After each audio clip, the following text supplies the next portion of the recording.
Hello, and welcome to Power Moves, where we find ways to level up in our career, level up in our finances, and level up in life in general.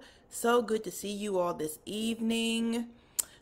If you're watching this on YouTube, remember to hit that like, share, and subscribe button. Tonight, we are going to talk about how to increase your productivity, and this could be, used for work as well as home. These tips apply to both.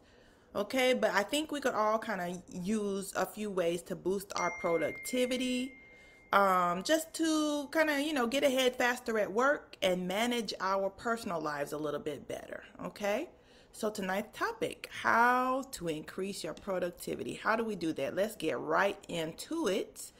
Okay, the first way is to stop trying to multitask. I know it sounds counterproductive. You think that if you multitask, you're going to be able to take care of all the things you need to do at one time, or at least a large number of the things you need to do at one time. But multitasking really works against you when you're trying to get the job done. One single job done. Okay? So be super focused on one project at a time. When you multitask, you are basically spreading your focus out between multiple projects, which is not helpful.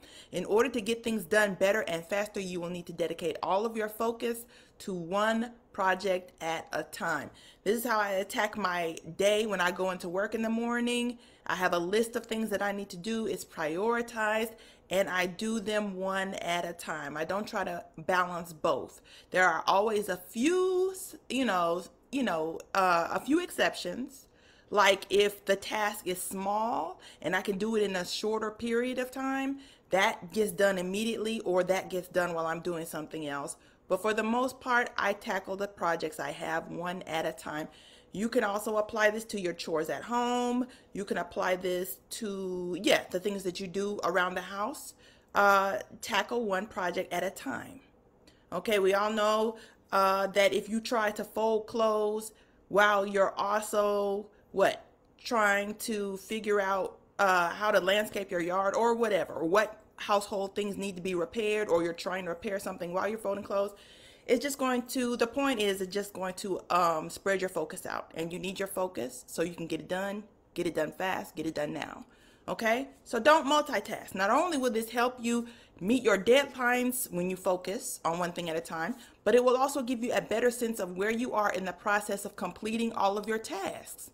When you multitask, you are so busy doing multiple things at once, you are less likely to have a clear idea of what exactly has been completed and what is left to do. Okay, so you want to increase your productivity.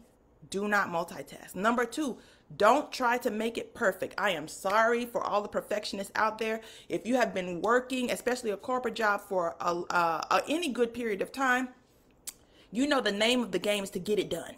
Okay, perfection is when you have time to take care of the little details and tie it up really nice, but people don't really appreciate that as much as they do getting it done in a timely manner and getting them their stuff, especially your boss. Okay, perfection is good when you have time and you want to show off.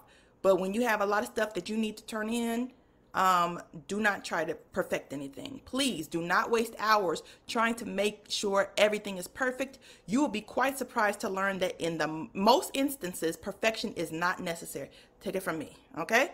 And I'm a designer. People be like, well, you got to take care of the details and stuff. I take care of the details when I have time to. But when there are people breathing down my neck trying to get their project and wondering when it's going to get, I get it done. I just get it done and we see what happens afterwards, okay? So as long as you make a task complete and not too shabbily done, you have won the day. The object of the game is to complete the task, okay? Without it looking a hot mess, okay? Apologies to the perfectionists out there, but in life, and especially at work, deadlines are tight and time is short. The name of the game is get it done, not make it flawless. I'll say it again. The name of the game is get it done, not make it flawless. Okay? You want to be more productive? Stop trying to perfect everything. Number three, take exercise breaks.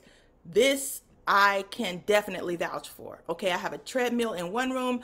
I work in the back office. When I'm done with a project, I hit that treadmill for 15 minutes. Then I come back and I tackle the next project, okay? Take exercise breaks. I can personally vouch for this one For one, you are most productive when you take small breaks throughout the day anyway, okay? But adding exercise to those breaks helps reduce stress and energize you. Trust me, it does. They are wonderful when you're trying to keep from cursing someone out or when you're feeling overwhelmed by your workload, okay? So don't curse Susie out. Don't curse John out. Go do some exercise and blow off the steam, okay? Because you you might come back and not have your job if you curse somebody out. Don't do that. Exercise is a very good remedy for when you're feeling pissed off. Trust me, okay? It also is a must because of how unhealthy it is to sit at a desk all day. We weren't made to sit all day. We were made to exercise throughout the day, whether it be walking, hopping, jumping, running, whatever. The body was made to move. It wasn't made to sit and sit and sit. It's just not healthy. Okay? Do a small 15-minute walk I do a small 15-minute walk on a treadmill throughout the day to combat the unhealthiness of sitting and also keep my weight under control. Okay? Those little 15-minute breaks add up. Right now, I believe I am at 95 minutes for the day. I would not have been able to do that in one straight shot. I would have lost my will to continue exercising. So I broke it up. So now, what is that? That's 340 some odd calories that I have burned. And I've also remained less anxious and less stressed out, all because I'm taking exercise breaks. Take an exercise break. Walk around the parking lot if you're at work. It'd be great if the IT department or the facilities department will help you set up a standing desk. That's also a good tip. Standing up during the day is much more healthy. Standing desk, or maybe if you could bring in one of those little exercise balls that you sit at instead of a chair. It's good for your back. It's better for your posture. Or if they're really lenient, you can get a desk treadmill and walk while you're on the computer. Yes, it can be done. It can be done. Okay, take exercise breaks. You will be more productive. Okay, take on the large, complicated projects in the morning. Trust me, you are more alert in the morning. Okay, you might have to wait until after you drink your coffee. A lot of people are not alert until they've finished their coffee, but do them in the morning, because when that afternoon slump hits, you're not going to feel motivated and you might not be as alert as you need to be to finish the complicated tasks. The afternoon and the evening are for the stuff that doesn't require too much thought. Okay? Prioritize your stuff that way. Okay? What was it? Okay, this makes sense to dedicate your mornings to the largest, most complicated tasks because you are most energetic and alert in the mornings. Okay? Another way to increase your productivity is to delegate. A lot of people don't do this. Successful people are people who know how to delegate tasks. I will say it again. Successful people are people who know how to delegate tasks. Many people avoid this, especially in a work setting, because they feel it makes them look like they can't handle their workload on their own. It's not about you, okay? First of all, the fact of the matter is it's not all about you, okay? So if you're a boss and you manage people, or if you're a parent and you're managing children, learn to delegate. Those kids is just sitting there not making themselves useful. Delegate tasks to them. Start them early with their chores. Okay? And if you're a boss, delegate. You don't have to do this, that, and the other, the entire complete project. People don't respect that. What they respect is the fact that you know how to lead. And leadership includes knowing what your who the people you're managing are, what their strengths are, what they can do best, and delegating tasks accordingly. Okay? If you do it all by yourself, they're not going to have any work to do, so they're going to look at you funny, and your boss is going to be like, why are you so burnt out? Why are you so tired? What are you doing all day? Okay? Delegate, delegate, delegate. Take those tasks that you don't have time to do, break them up and give them to the people that you manage or the other people in your house. They need to pull their weight. Okay? It's about getting the work done, period. In order to get things done in the most efficient manner, it is best that you assign tasks to others, and even better if you assign tasks based on the strengths of the people you assign them to. Okay? Another way to increase your productivity, prepare your to-do list in the evening. I do this as well. When everything is quiet, there's not cars whizzing by or people with their speakers booming on the street, or people yelling. Sometimes people do yell out here where I am. They get in little arguments. In the evening, when things have calmed down, when your children are bathed and in the bed, when people don't need so much from you, when you're not working, when you've been fed, okay, when you're ready to relax, do that to-do list. Your mind is clear, okay, and you can have a better understanding of what happened during the day and what needs to happen the next day. Do your to-do list in the evening. In the evenings, when the hustle and bustle of the day has died down, you can clearly think of all the things you need to get done the next day, and that is the best time to detail your to-do list. You should be less stressed now that you're no longer in the thick of things, and your head should also be clearer in the evening as well. Prepare your to-do list in the evening. Less confusion, more focus. Trust me. Put on some music or podcasts. I can vouch for this one as well, okay? I can definitely vouch for this one. When I'm ready to get down to work, I always have my paranormal, my unsolved mysteries, or my true crime podcast running in the background. This really helps me focus. You would think that it would divide my focus. But unless it's a really good unsolved mystery or a really good true crime story that I just can't stop thinking about, it really helps me to move forward at work. Okay, most of the time it helps me to focus and get my job done.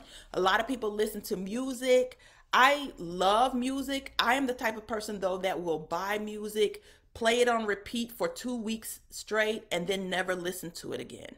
Okay, so, if music works for you, hey, more power to you. But music or podcast, noise in the background helps you to focus. It eliminates the background noise, stimulates your brain. It also makes the task more interesting, like listening to gospel music while you're cleaning the house. Very same concept. Who remembers waking up on Saturday mornings to loud gospel music all over the house and a bucket full of cleaning materials waiting for you to get started, okay? The nostalgia of it all. The same thing applies. The music helps you focus. The music helps you focus. Okay, so recap for this evening: how to increase your productivity at home and at work. Number one, do not multitask. Okay, do not multitask. Next, don't try to make it perfect. Next, take exercise breaks. Okay, take on large, complicated projects in the morning. Delegate your tasks. Prepare your list in the evening, your to-do list in the evening. Put some music on or some podcasts.